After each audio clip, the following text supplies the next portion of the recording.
And we've got a dandy here. A one-point game as we begin the fourth.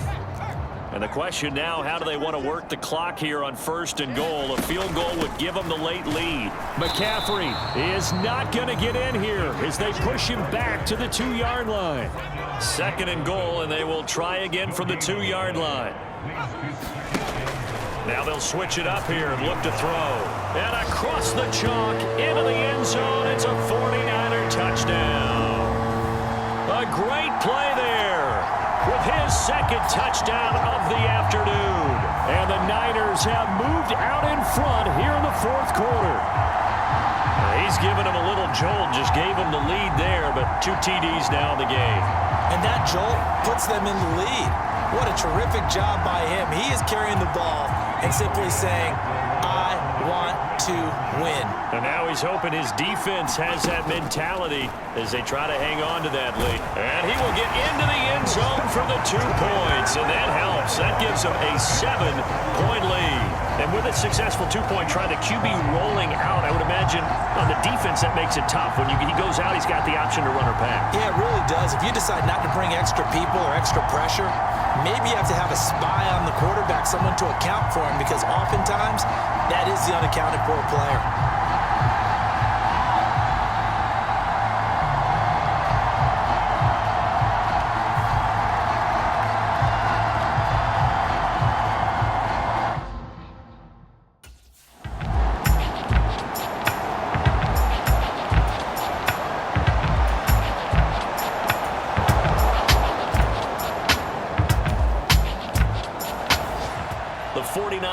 Offense now making their way out onto the field. Their defense got the stop, forced the punt, and now you really start to monitor the clock as they nurse this slim lead. A run there on 1st down and a pretty good one of 5 yards, so make it 2nd and 5. Good push from the offensive line, and they've done well so far to build this lead. Now they've got to get things to the finish line, and that's a solid pickup there to begin the drive.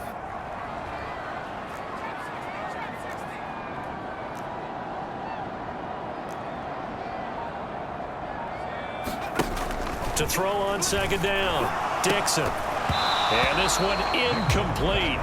Too much contact to hold on to that one, and it's 3rd down. Well, no one likes to see that drop, but I'll guarantee it's not going to stop his quarterback from going back to him anytime he has open space.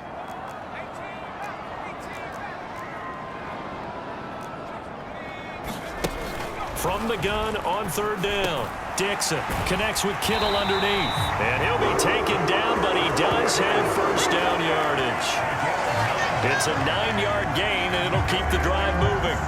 And that pickup of a 1st down, that's going to leave a mark because they really needed to stop them there, didn't they? So frustrating. Defensively, you're a play away from getting football back here, down late. Tough. Now they've got to find a way to create a turnover or takeaway. Otherwise, this one will probably get away from them.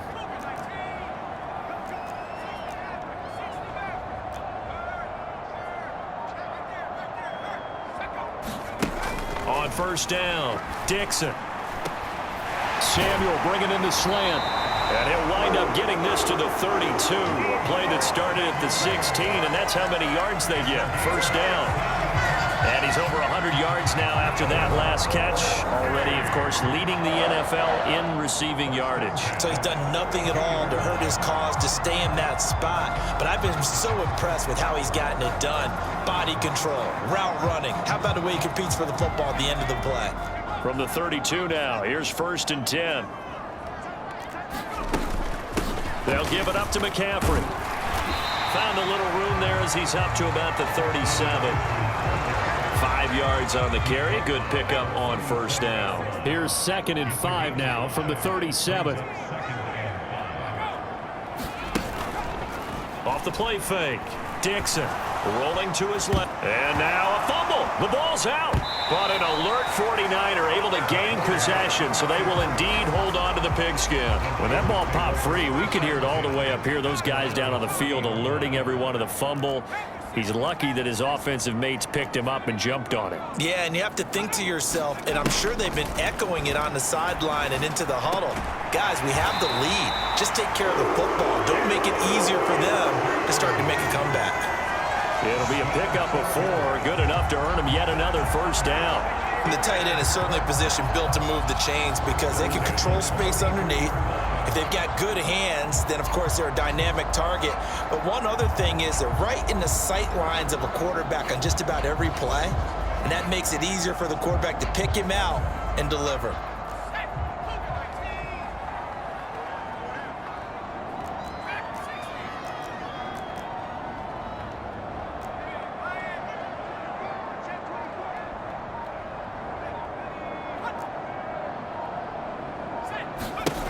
Throwing on first down, Dixon. And that is incomplete. He couldn't hold on through the contact. Brings up second down.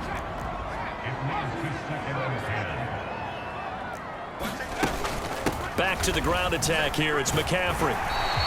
5 yards. Now it's 3rd and 5. The recipe's pretty simple, I think, right? You just give your superstar the ball, continue to feed him. Yeah, don't overthink this one, right? Make sure he's touching the football, but you're also counting on his intelligence in playing the game as well. If it's not there, don't force the run. Just make sure you hang on to the football and keep the clock ticking.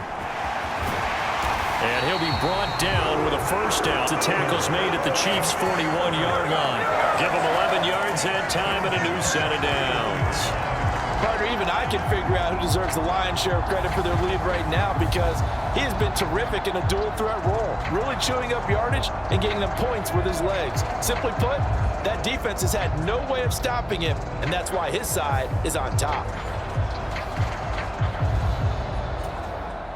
So now 1st and 10 in Chiefs territory at the 41.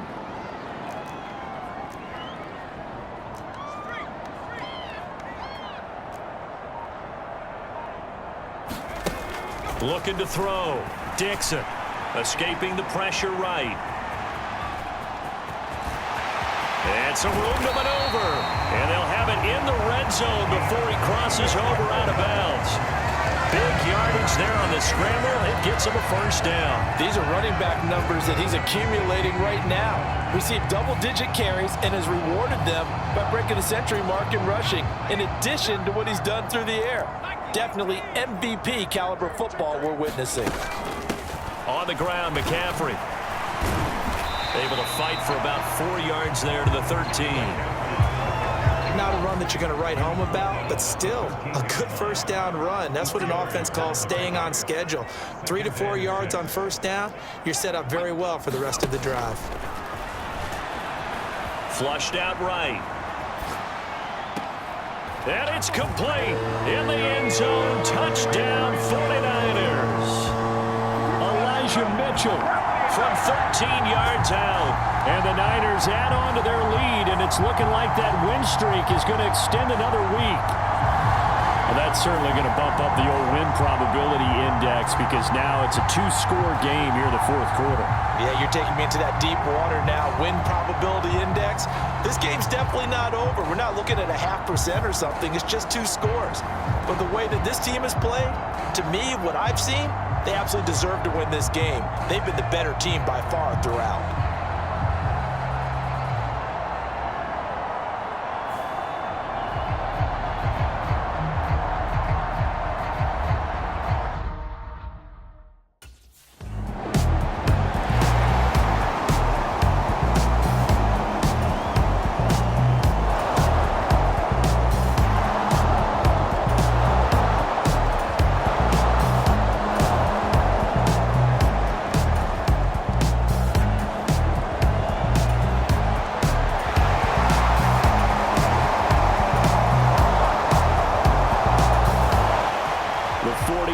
Ready to set up shop again offensively. And this game not quite over yet. And we'll likely see them take all 3 timeouts defensively, so they can't just kneel this one out. They're going to have to try to run a few plays. You're exactly right. They've got to get a first down and make them use up all of their timeouts in order to feel like they have this one in hand.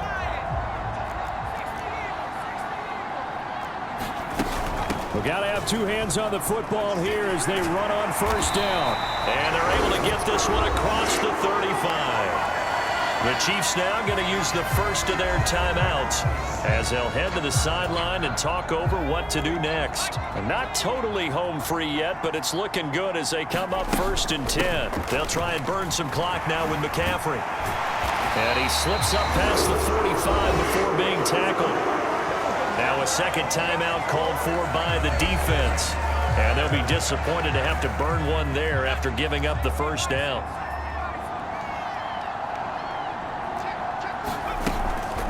Again, they run. Again, it's McCaffrey.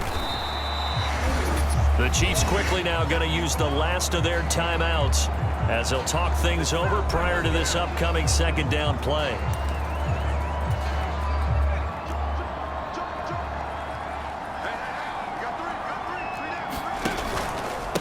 Here's McCaffrey. And he'll take it across the 50 and into Chief territory.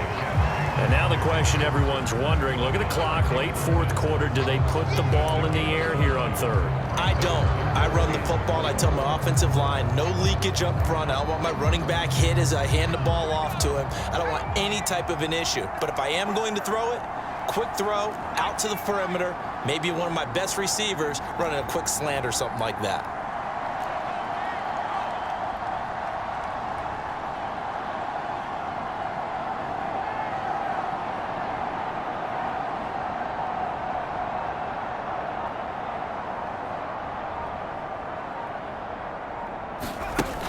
Out of the gun now on 3rd down. That's going to be caught by Samuel. And he'll be stopped well short. Only 2 yards there. 4th and 3. I thought they might take a shot down the field, but instead they ran a little drag route there. I think they were hoping he could catch it and run away from the defender. But a really good job keeping the play in front of them, and they force a 4th down.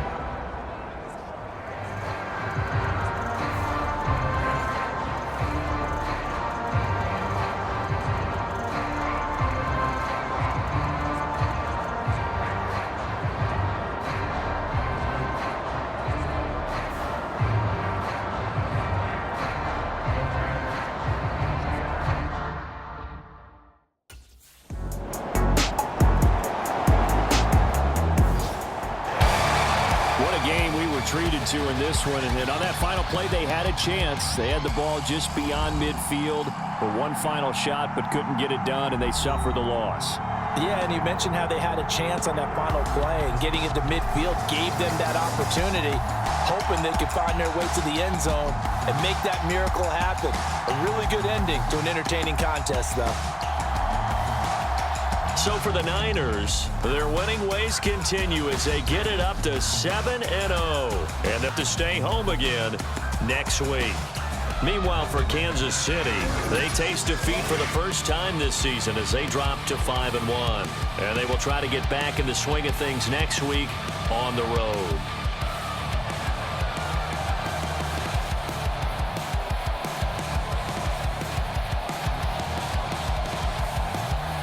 So that'll do it for us. For Charles Davis and all our crew, I'm Brandon Gaudin. You've been watching the NFL on EA Sports. The 49ers get the win here at home as we say so long from Santa Clara.